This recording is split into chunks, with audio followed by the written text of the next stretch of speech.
Liftoff.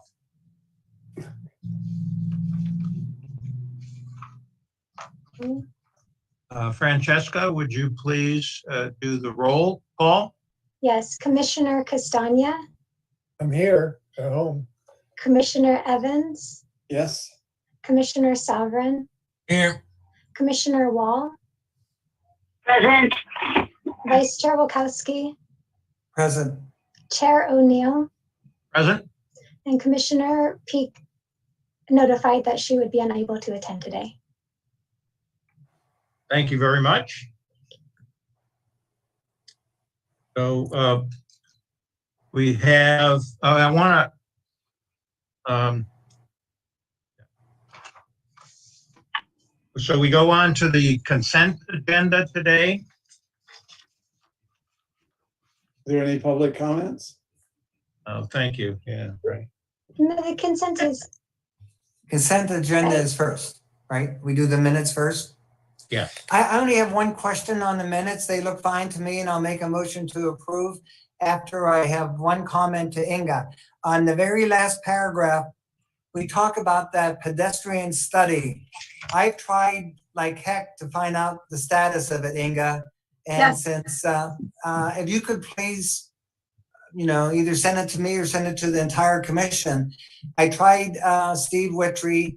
He sent me to the new city engineer who didn't know anything. I tried Richard Rosello, who knows everything. And he suggested I just call Jeff Krebs, who of course is retired. But I would like to know, are we still going ahead with the study? And maybe that was the study connecting, if you recall, the rec trail to Old Town and the lower Presidio. And then Jeff had given us a presentation maybe a year and a half ago. So if you could please do that, I would greatly appreciate it. And I will do that. I move approval of the minutes. Second. You have any discussion? Okay. okay, Commissioner Castagna. Yes. Aye. Commissioner Evans. Yes. Commissioner Sovereign. Yes. Commissioner Wall. Commissioner Wall. Looks like she's frozen. I'll come back. Vice Chair Wilkowski. Yes. Chair O'Neill. Yes. And Commissioner Wall. Yes. Thank you.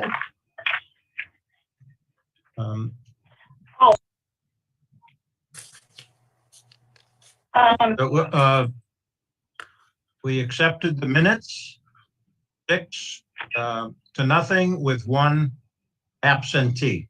Yes. Thank you very much.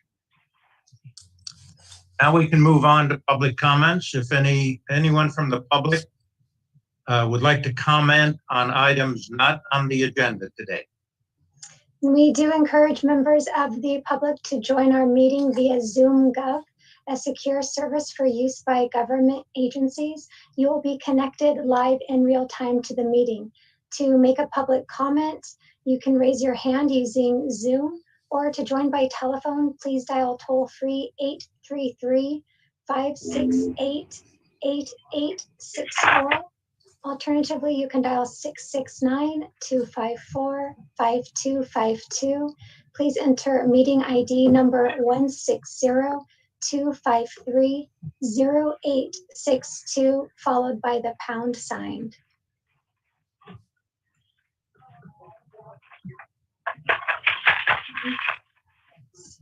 Chair O'Neill, there are no public callers.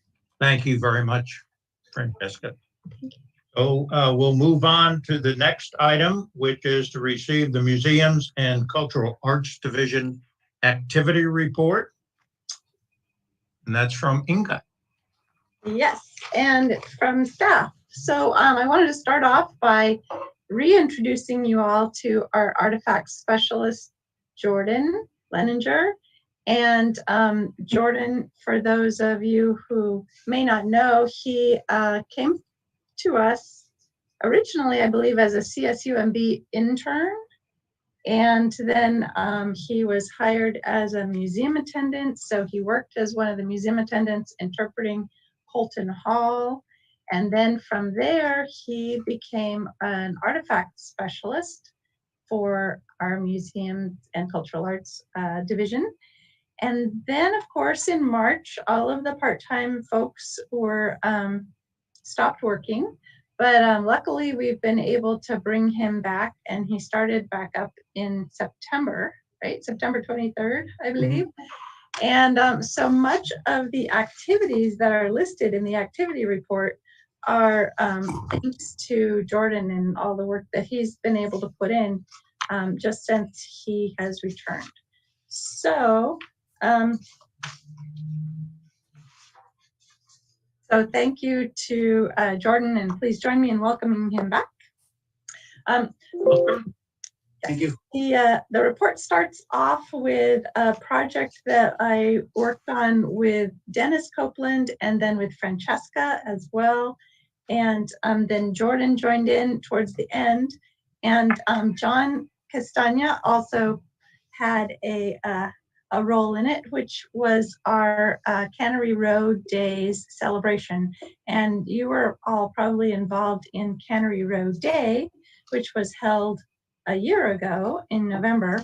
But then this year, because of the pandemic, the planning started up and we realized we could do, we were kind of modeling it more off a big read sort of series where you start off with book discussions and everybody reads the book, and then you end up with lectures and talks and so forth, and a reading of Cannery Row. So that's what we did, and it turned out to be quite a labor-intensive project for, especially for Francesca, because she was the Zoom expert, recording all the programs and also getting everybody comfortable with Zoom, so doing a lot of rehearsals and so forth. But then on Cannery Road Day, which was November 7th, we had a reading of Cannery Row, and Jordan read from a first edition in the Pacific Biological Laboratories, which was pretty special. And then Commissioner Castagna got to read a chapter that had to do with a doctor in town. So we're very glad to have him read that. But it was kicked off by Jimmy Panetta, and then the final reader was Dan from the Community Foundation. So it all went really well. And I don't know, Francesca, do you have a rough idea of how many people were participated as? I mean, I think it was several hundred people participated as people attending the programs.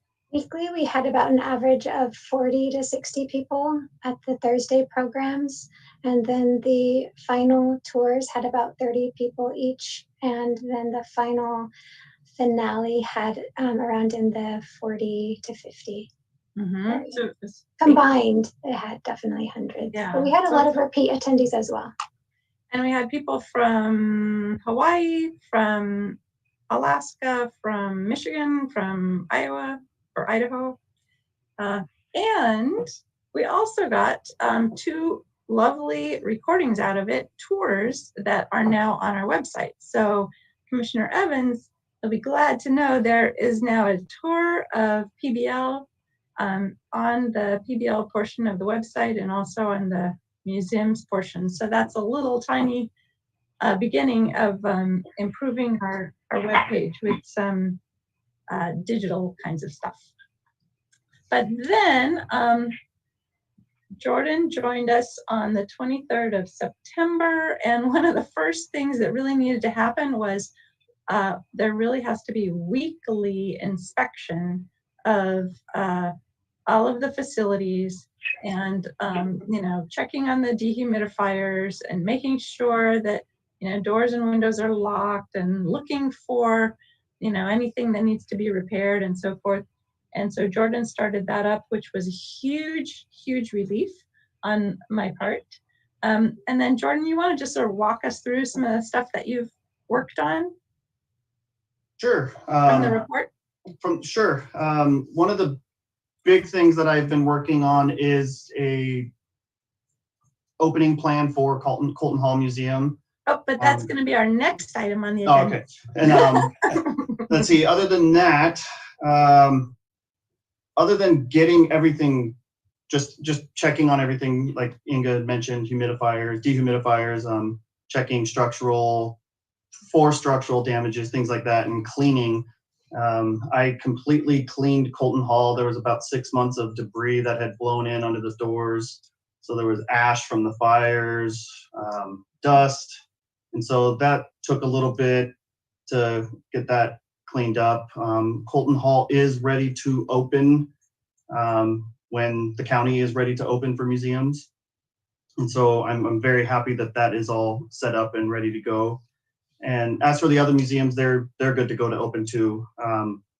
The Presidio Monterey Museum and the Pacific Biological Labs. Let's see. And then I've been working just on, along with our collections, I'm still working on the Presidio of Monterey collection,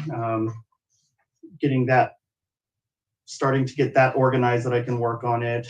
And also made some new captions for Colton Hall Museum, and there's a window display. If you've been to the east parking garage or the west parking garage, there's 4 window displays. State Parks has 2, the Lighthouse has 1, and we have 1. And so we put together an exhibit in there about a year ago, but never finished it due to the pandemic. So I was able to complete that.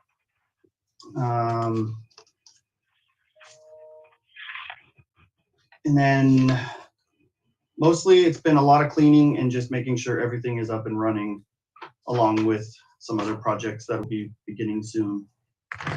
Thank you. And another thing that the activity report mentions, and Jordan used his photography skills to capture, is the removal of the stables. So Bill, as Commissioner Wachowski, as many of you know, has been really interested in having that project go forward. I'm sure all of you have. And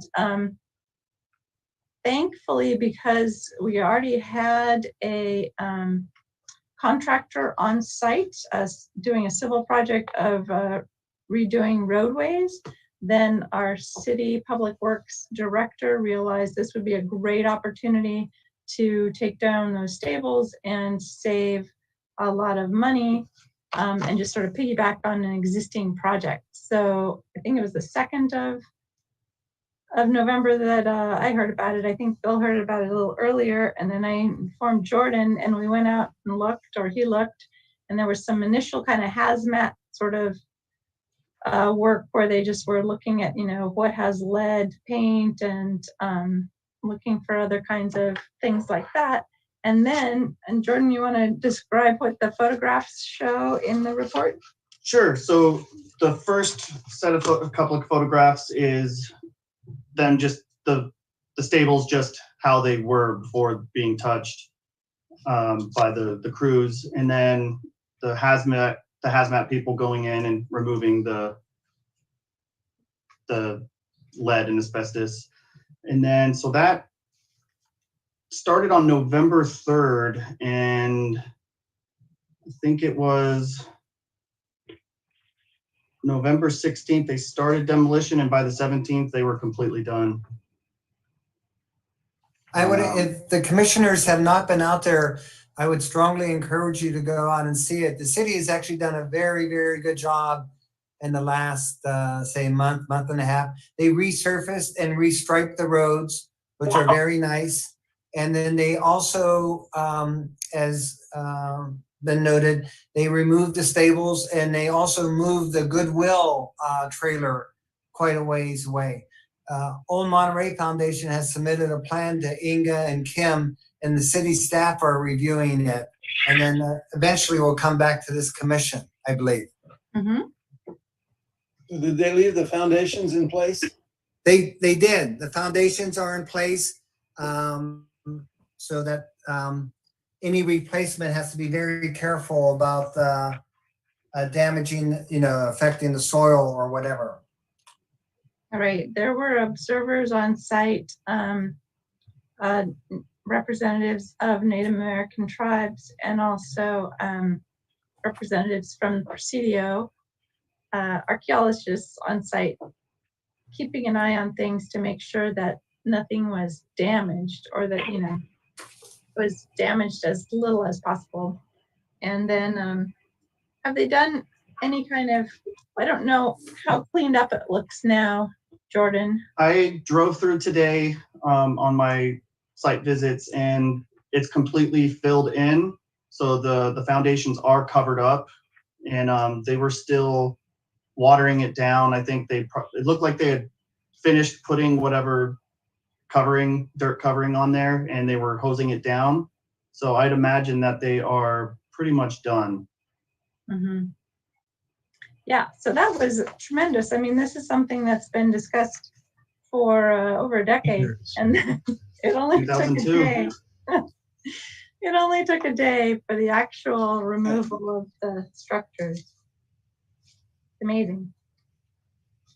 Thank you. So were there any further comments or questions about the report? I had a quick question. Let me just confirm, Jordan is the only staff person, I mean, outside of yourself, Inga, that's providing administration, but Jordan is the only staff person right now in the museum division. That is correct. Yeah. Jordan, on your various, trips, field trips, and checking on all the sites and all that, I wondered if you would also check on the cell phone.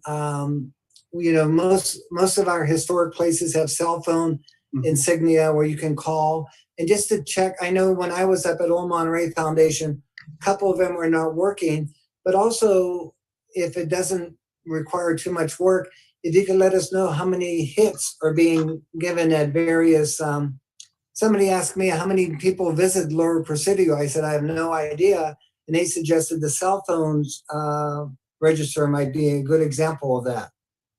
Yeah, that's something that Claire used to compile those numbers. They're really helpful and interesting.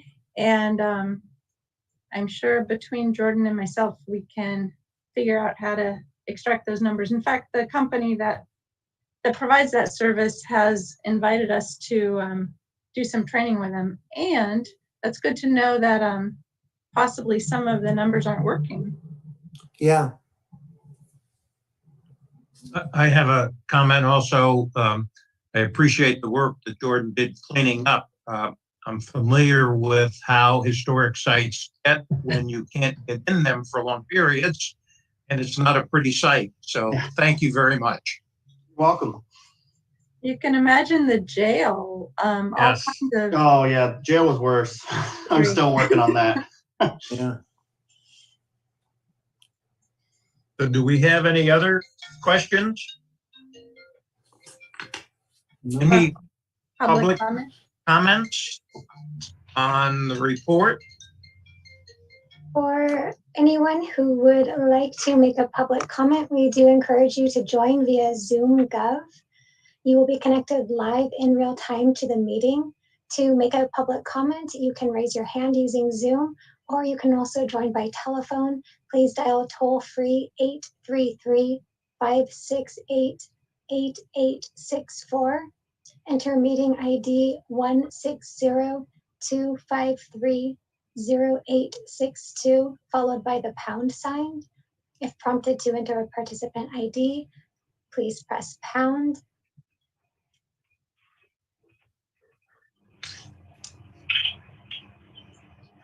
And there are no public callers, Chair O'Neill. Thank you. Thank you very much, Francesca. And Inga, thank you for the report. Thank you. Move on to the next item on the agenda, which is a draft reopening plan for the Colton Hall Museum. And I think Jordan's going to do that. Yes. So I will just say a few words and then Jordan will take it over. So I'm calling it a draft because, as we know, things keep changing. And so with plans for how you're going to accommodate welcoming people back to the facility, we just kind of call it a draft because new regulations, new requirements might come up, and we want to be able to have them part of the plan. But it's quite well developed, and I'll turn it over to Jordan to walk us through it. Thank you. So yeah, there's a lot of my time has been working on this, trying to figure out the best way to open Colton Hall when, like Inga mentioned, when feasible due to county and state restrictions. And so in the report, I put 4 different plans in there. One is just the normal operations plan, how Colton Hall works. Both the front and rear entrance are just open. People can come in as they please. And so with the other plans, it just gives us options to be safe. It depends on how many people that we can allow into the museum at a time, and also how many people that the museum attendant can handle while keeping everything safe. And so a big part of these plans is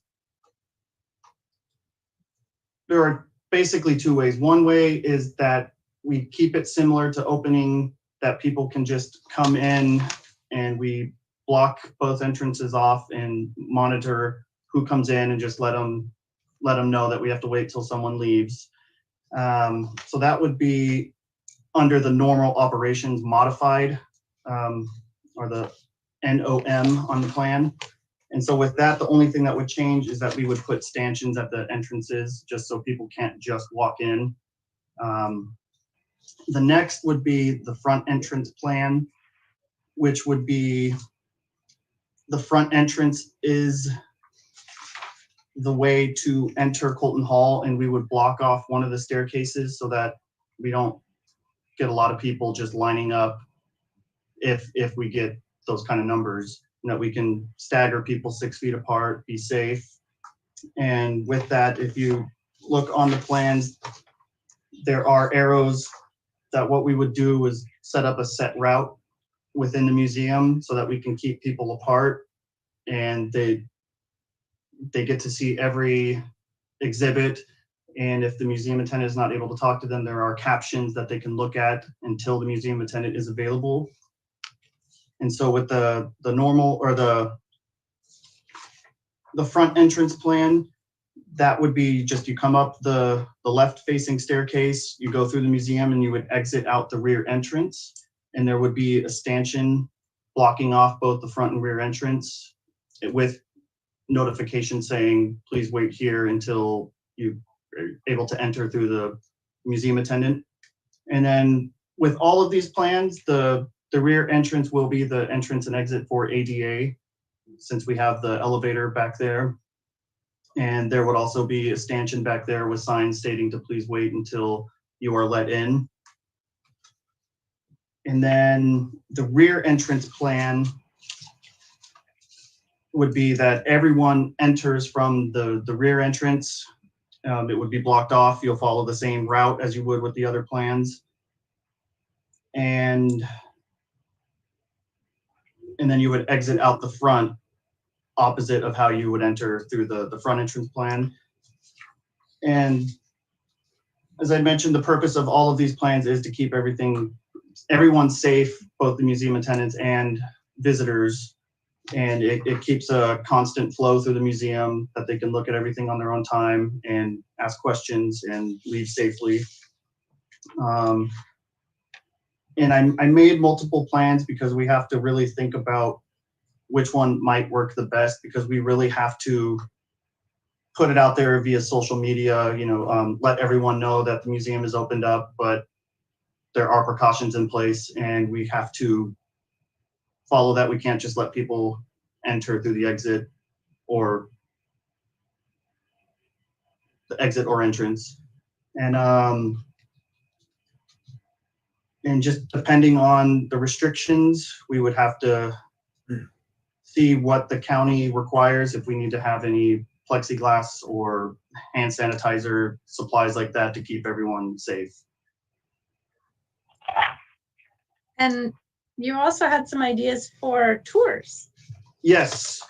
One idea is we could do now, even if the museum's not able to open, and that would be private tours, which we could also do when opening, depending on how everything goes. But one way we can do that is the library has a Wi-Fi hotspot for the bookmobile, which is not in use. right now because of COVID. And so what I could do, and possibly if we bring museum attendants back, is we could schedule private tours of Colton Hall. I can bring in my laptop, connect it to that Wi-Fi hotspot, and once everyone's connected, I can give a private tour of Colton Hall, and they can ask questions and look at anything that they would like as many times. And we could even open this up to schools, since fourth graders are not able to visit historical sites when they're learning about California history. We could have schools zoom in so that all the children could see what they would see if they were able to visit in person. Oh, great. What's that? That's great. Sounds good. How many, Jordan, if you're doing those 20-minute private tours, is that you only need one staff person, or do you need two people, or what? You would just need one person. I mean, without piloting it, I would imagine it would just be one person, since right now the museum would be closed. We could just have one person in there, and with a fully charged laptop connected to Wi-Fi, you could just walk around the museum. You wouldn't have to wear a mask, and you wouldn't have to worry about anyone else being there, so you can speak clearly. The other idea that is on the private tour plan is that we could close the museum off from a certain amount of time and do online tours, so that we could do it the same way safely for people who can't make it. But yeah, aren't you talking about private tours that the visitors would actually come into the museum, right? Yeah, we could also schedule time like that would be. Yeah, I mean, I like private that tours. idea. I don't know, a Zoom tour of one of the most historic buildings, I don't think it grabs you as much as being right there, you know, and seeing them with the Constitutional Convention and all of that set up. So I love the idea of private, you know, giving notice and saying, you know, have a 20-minute private tour from 1 to 2:40. I think that's a great idea. Yeah, and it makes everyone else feel safe too. Like you don't have to worry about just a lot of people closing in on you while you're talking to people, because that's what happens. Like as a museum attendant, you'll be talking to someone, and then random people just come up and start listening as well. So yeah, the private tour is a nice, safe way that we can take care of people. But you mentioned the schools. You can't very well accommodate a whole classroom full of kids and maintain social distancing or physical distancing. The other thing you might consider if you're going to be on the web would be to use a webcam in addition to or instead of your laptop, because that would be a little easier to focus on certain items rather than trying to manipulate your iPad or Laptop. Yeah. iBook. Yeah, I'm not sure if, I don't know if there would be a cable long enough for like a webcam that would have to be plugged in to, well, I mean, it could be an extension, but definitely we have iPads that we could connect to the Wi-Fi hotspot that we could easily put up to certain things if they want to look at it closer. What about those GoPros that the police use that you hang around your neck? For that, I don't know if you can go live. You would have to record it, and then you would have to post it. But yeah, that would also probably be really costly. You just borrow one from the police. On the routes through through Colton Hall, I was an inspector at a pole, actually at a facility in Seaside that we had two poles in the same building, and the entrance in the front and the exit in the rear, I think would be my choice of routes or methods for opening, because that leaves your you could have spots along the floor where people can stand, Mhm. and you can control the number of people that are inside. And if the flow is only one way, you don't have to worry about people doubling back and that sort of thing. The biggest problem is going to be right at the front door where you've got one path crossing another. But Mhm. as long as people are polite, that shouldn't be an issue. And nobody at our polls, as far as we know, caught COVID. We all wore masks all day long and did a lot of hand sanitizing. And we had several hundred people come through each poll. So.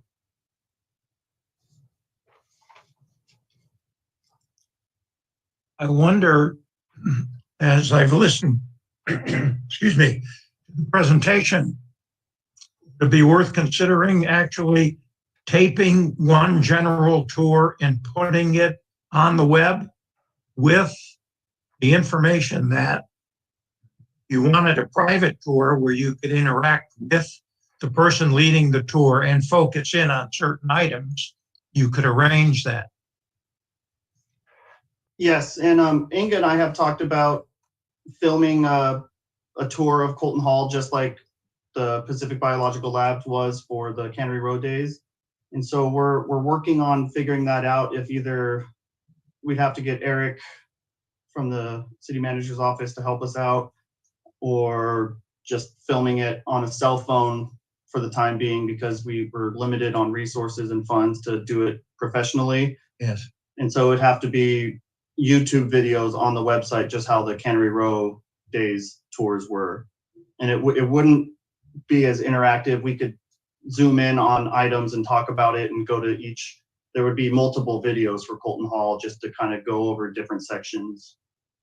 No, I think that's a great idea. I think you would need a sign at the bottom floor of Colton Hall, identifying that. If you want to see a web tour of this, go to such and such. And if you want to sign up for a private tour. But I think that's a great idea to do that.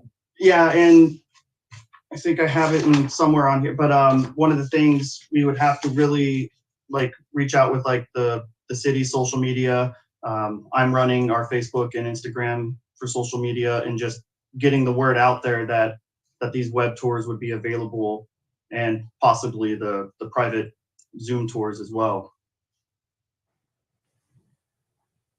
And sorry for the joining the meeting a little bit late, but the city manager's office would be happy to support through Eric Palmer and help support the great work that Jordan has been working on, and offer vignettes or little mini videos that describe the different artifacts and provide that history to the public. And a great idea about having a site, whether it's a signage with a short URL or a QR code that can encourage folks who are outside to see what it's like to be inside Colton Hall.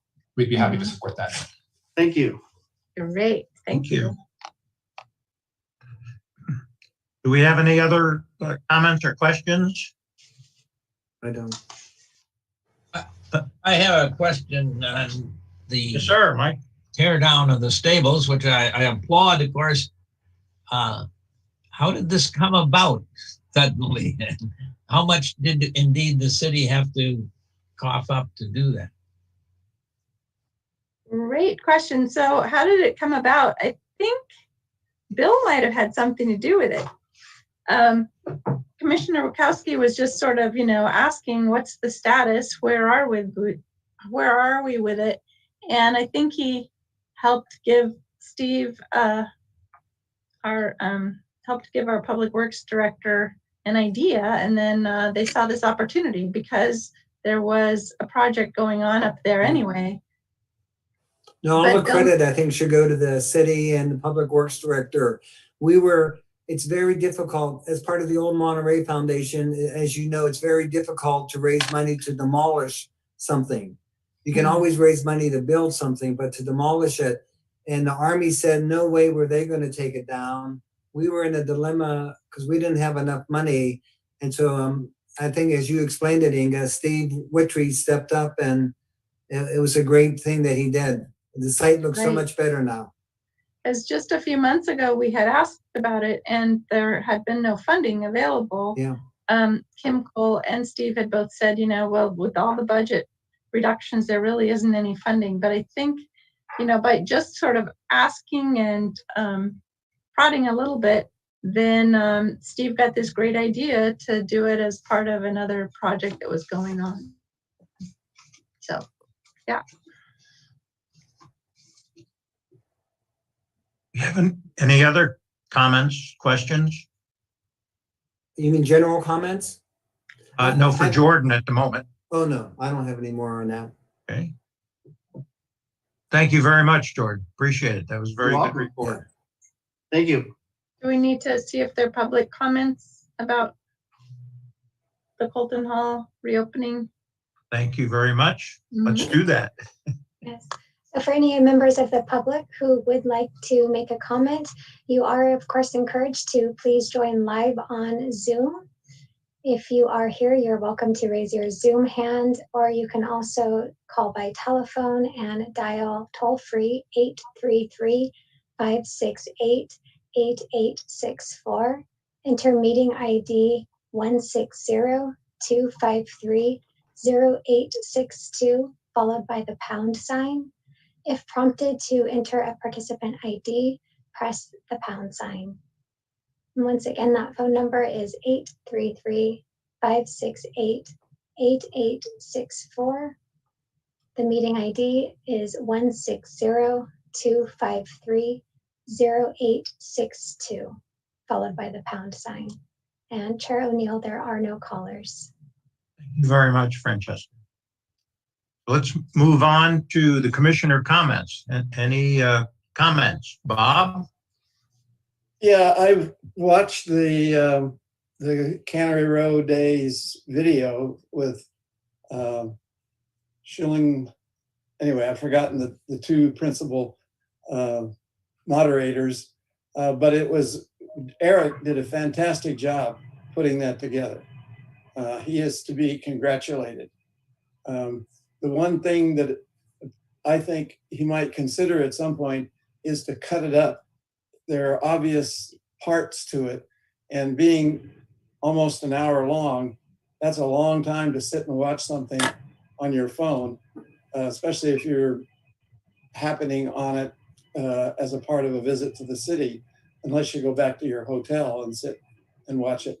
So that it would be nice to have a little menu so that people could pick out a part, like starting with, for instance, the first part is very much about the book and how the writing and the people kind of came together. And there's the tour of the living room, there's a tour of the backyard, and there's a tour downstairs. And then there's some more about the men's club and that sort of thing. So I think there's some kind of natural divisions. So they'd be smaller chunks, which would be more accessible, I think. But other than that, I mean, it's very well done. John, do you have any comments?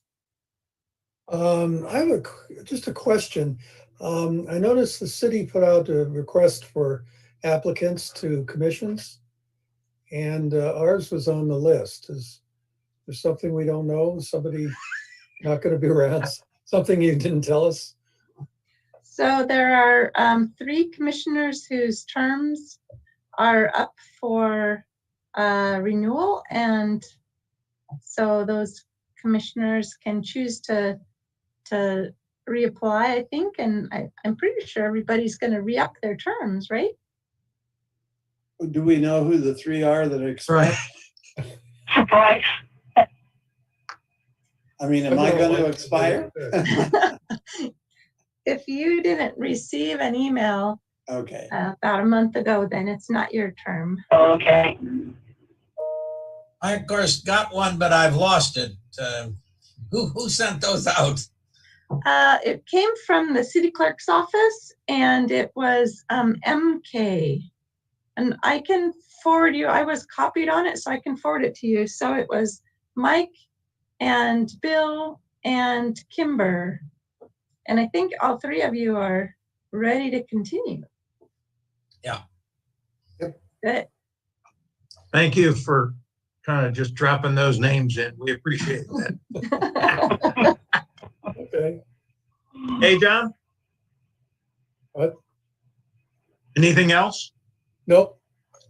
Kathleen, do you have any comments or questions? No, I'm good. Thank you. You? Mike? You have any comments Okay. or questions? Happy to see how Jordan is settling in. That's great. He's doing good work and you know, coming in and having a great change in organization. It's tough to deal with, and I'm glad to see he's pulling his weight now. Thank you, Mike. Bill? One comment, I hope we keep on with these meetings, even if they're bi-monthly. And second, is the assistant city manager, Matt, still there? Or is he gone? Oh, I'm here, just muted myself. Oh, yeah. Hi, Bill. Matt, I have one question. Maybe you know the answer off the top of your head. What's the status of the Museum of Art building, which has been vacated on Pacific Street? I know something about that. I asked Nat. Yeah. Well, I can tell you what Inga told me, which is that they do plan to open up an exhibit coming up this spring, and they have decided to move forward and actually utilize the 599 Pacific Street building for an exhibit, which is the who's the artist, Inga? They're planning on using our. Oh, you mean the Museum of Art? McComas. Mm-hmm. So the Museum of Art is going to keep it and okay. At least in 2021. Right. Okay. So I met with the interim director, and she said for the next 2 to 3 years, they don't anticipate leaving the Pacific Street. Oh, location. that's great news. Yeah. And so she's new to the area, so I've been trying to get her connected with some of the other folks around. But right now, I think there aren't any museum people at the Cooper Malera. They've been furloughed. And yeah, so she's really interested in connecting with us. And Oh, that's good.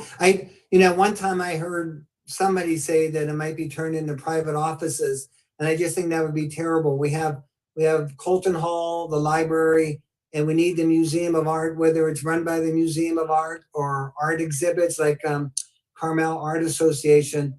But I think it has to be open to the public.